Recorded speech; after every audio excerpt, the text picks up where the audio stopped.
Hello there fans, well I have had this barrel on the side of the bar for quite a while. It's my homebrew. It is my, what started off American Pale Ale. I don't think it's ended up like that. I'm going to pour some and we'll see what it's like. I'll see you on the other side of this. Hi there beer fans.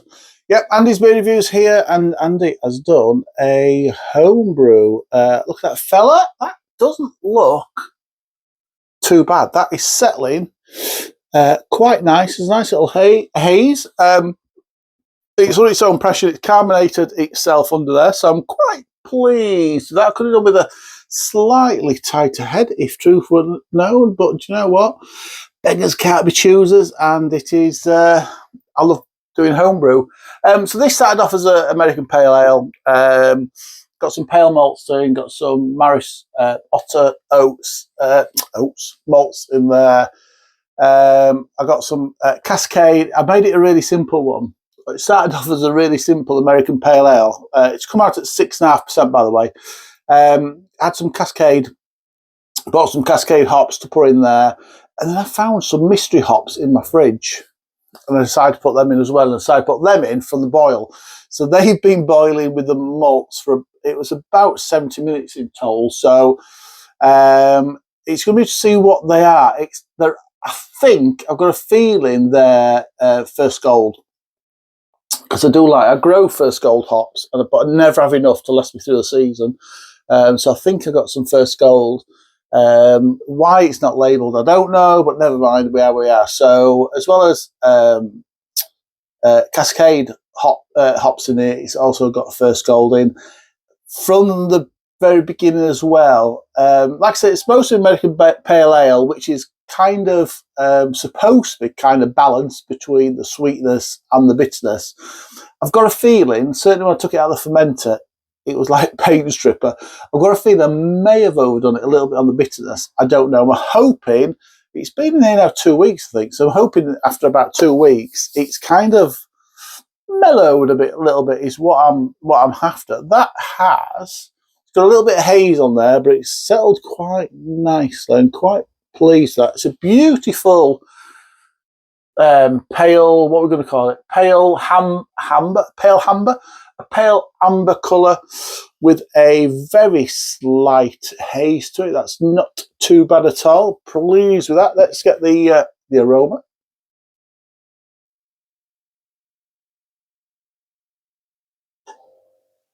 They are First Gold hops. Picking up, it's citrusy.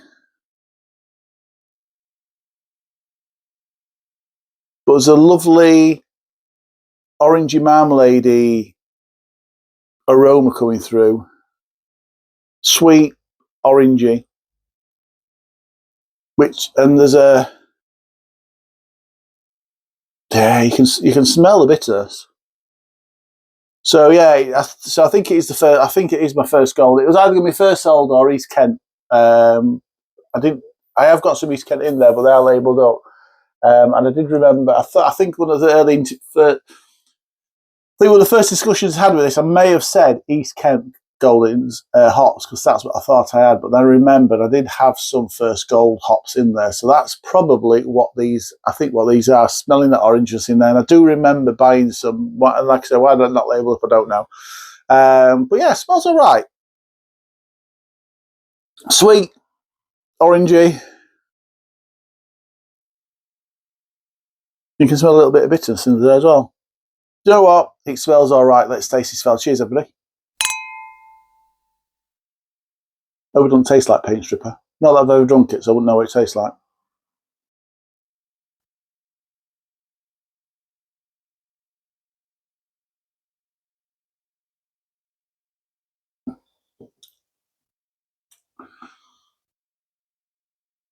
So it started out as an American Pale Ale, balanced.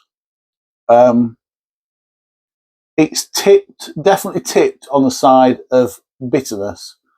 It's not as bad as it has. The conditioning in the barrel has worked. It's calmed down a lot. Like I said, it was like drinking paint stripper when I took it out of the fermenter. It's mellowed quite a lot. I'm quite pleased with that. There's a lovely. I'm getting a lovely. I'm not going to score this, by the way. I never score my own beers. I'm getting a lovely sweet malt base. That I'm getting a little bit of that. Not a little bit. I'm getting a lot of that citrusy, that orangey, first gold hop coming through. And then the back end, a really nice bitterness, which is drowning out that sweetness. So I've turned my American Pale Ale into a West Coast IPA. It's my first West Coast IPA I've brewed, everybody. And then completely by accident.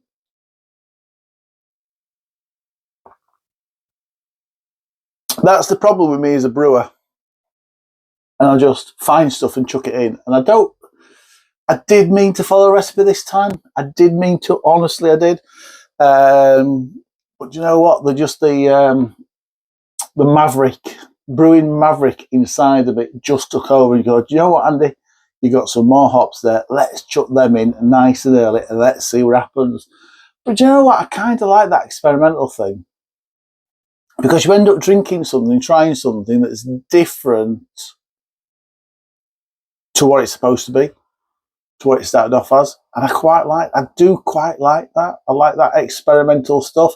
I'm now going to label those up as first goals, so no. I might do a lager later on with them. I've moved my hops. So my hops were in the back garden. I've now moved them to the side of the alehouse. So I want the hops to grow up the alehouse a little bit, and I think that'll be better for them. I think they won't get as much sun, so I'll be interested to see what happens to those, but I'll get a better crop because I better take care of it a little bit more than where it was. It was winding its way through one of Mrs. Andy's beer reviews, azalea. So it was difficult to harvest at the end of it. So I'm going to make it a lot easier for me.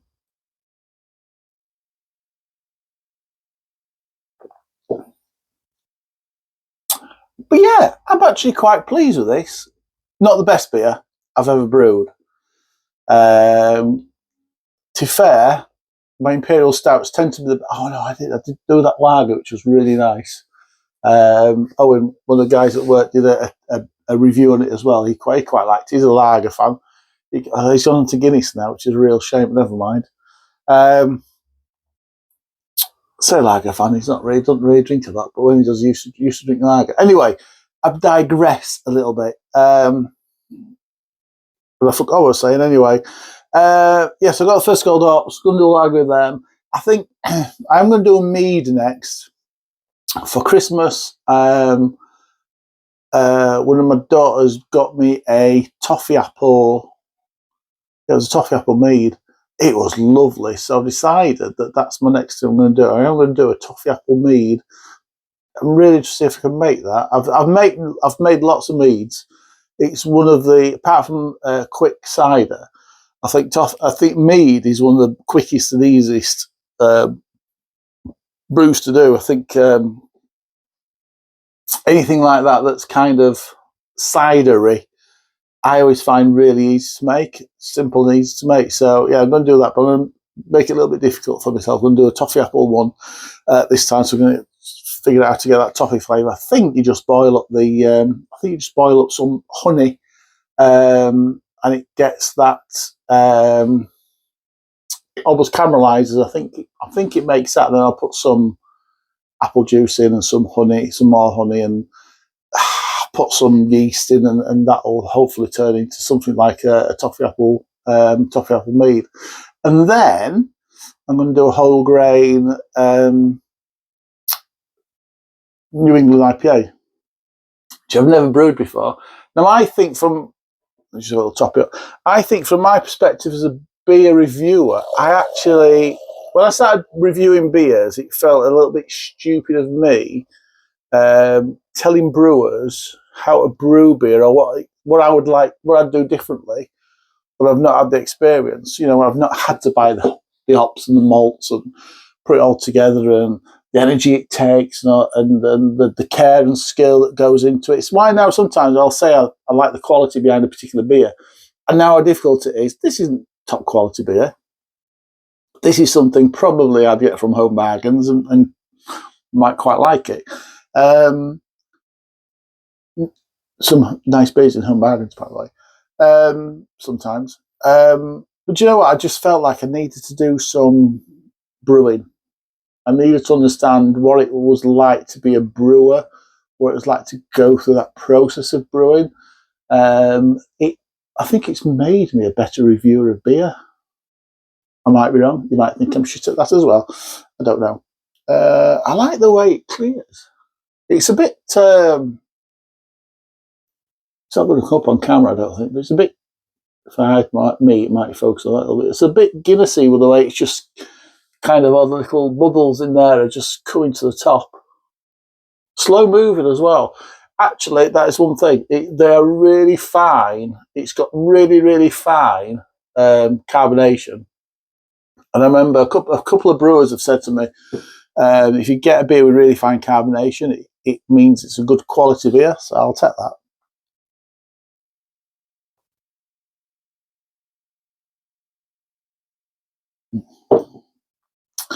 So this, luckily, doesn't taste like paint stripper. Bit orangey, bit citrusy. Lovely sweet malt base. I quite like it. I don't like it enough to share it. I don't think I'd share it.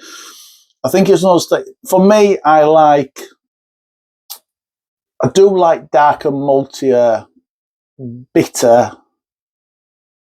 beers and lagers. And so for me, it kind of fits my taste profile. I like it. I would drink something like this and I would be really happy with it. Some people drink it and not like it because it's too bitter. I know when Tony wants to brew beer, I did brew a strong, like a Stingo. They said they didn't like bitter beers. So I had to change that and they ended up with an Imperial Stout, which is really good. And I think I might still have a bottle of that somewhere laying around. I've got 3 bottles of this, which I've just noticed actually. I said 6.5%. I've put 6% on the bottle, so it must have been 6% around 6.5%. So apologies for that. So I've got a couple of bottles that I'm going to lay down for a year or so and just see what happens to them. The barrel will be consumed probably over the next couple of weeks. There's what we got here? 1, 2, 3, 4, 5. About 16 litres in there. Something like that. Maybe a little bit less. 14, 16 litres of them, something like that. Oh no, I'll get less out of that. Obviously, taps raised a little bit into it just to catch any dregs. So I'll probably get about 12 litres out of it. But that'll be easily consumed, I think, over the next couple of weeks. Every time I do a review, pour a beer, jobs are good. So the next one I'm going to do will be a New England IPA. I don't have anything else to say about it. I quite like it. Easy drinking. You don't taste the ABV. Lovely malty base, and then that bitterness kicks it. Sorry, lovely malty base. Little it is marmalade. It's got a lovely little orange flavour, and then the bitterness kicks in, and I really like that. It's a personal brew. I'm going to have to stop making personal brews. I'm going to have to, when I know I'm going to do this, just put it in the barrel and a couple of bottles. Then I do tend to make them for me. I've got to think more about sharing. I'll share probably 4 brews a year with lads at work, and they seem to go down well. I think the next one will be a hazy IPA, a New England IPA. So I need to start researching that a little bit, getting the recipe right for that, and then that'll be mead first, toffee apple mead, which I might do. I keep meaning to say I'll do a video on my homebrews. I'm going to have to do that one day. I'm going to have to do a proper video, but I kind of get into the zone of brewing the beers and forget about the video aspects of it until I end up pouring it. So I'll have to sort that out. I'll have to try with a mead. I'll try and go through the process with you guys on video. And when I do the New England IPA, it's going to be all malt, all grain. So I'll try and remember and go through the process with that. And then that one, the mead not so much. The mead will be more for personal consumption because I'm only going to do about 5 litres of that. So that'll just be personal consumption. The New England IPA will be more of a beer to give out. So the guys at work can have that. So that'll be more to a general taste. It won't be too strong. I tend to like them stronger, like I said, and maltier and bitter. And I'm going to keep it all down, keep it smooth and fruity, and hopefully it'll come out right. But that's not going to be for a couple of months yet. I am looking for some new brew kit. Most of my stuff is certainly fermenter, and I've got a thingy for the malts, boiling thingy. Term, I can't bloody remember it. When I do my all grain, it's got a kettle element in the bottom. It keeps it all nice and warm and boiling. And why can't I remember the name of it? Never mind. But I've got everything's in plastic. Apart from I have got a all grain stainless steel pan as well. So I am trying to upgrade everything to stainless steel. So if anyone's got any ideas, Grainmaster's been mentioned a couple of times, so I might try and look at a bit of Grainmaster kit. It's going to cost me about £1,000, but do you know what? I wanted something I can put the malts in, get the malts sorted, put some hops in there, and then get it transferred to fermenter without me doing anything, and then keep it all temperature controlled. At the moment, I've got a fridge, which is on those, what's that? Zetron temperature control things, which works perfectly all right for the fermentation side of it. Works perfectly well.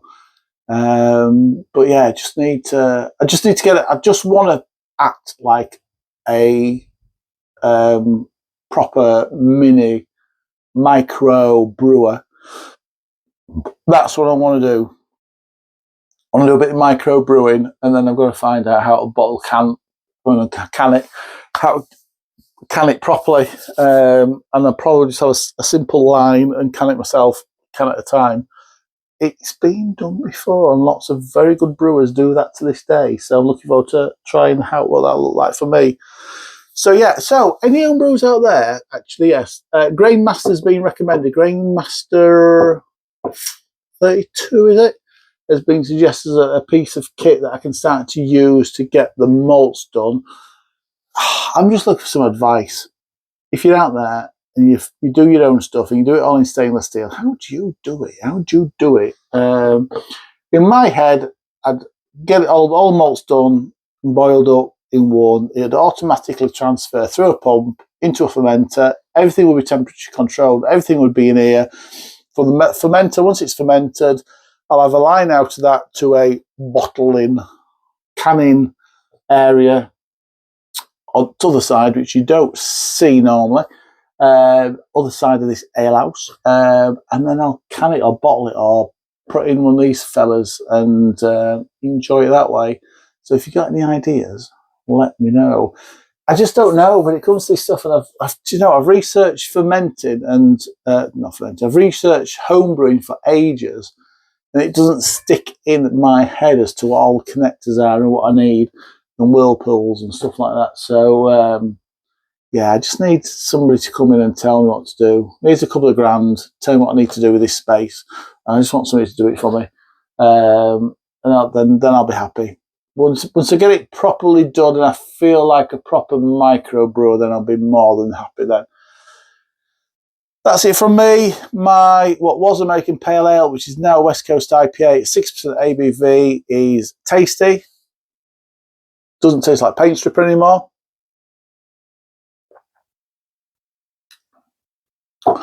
Multi-base, orangey, then a cracking bitterness. I like it. Whatever you drink responsibly, please. Drink responsibly. Wherever your drink, please enjoy. Enjoy your beers. Cheers.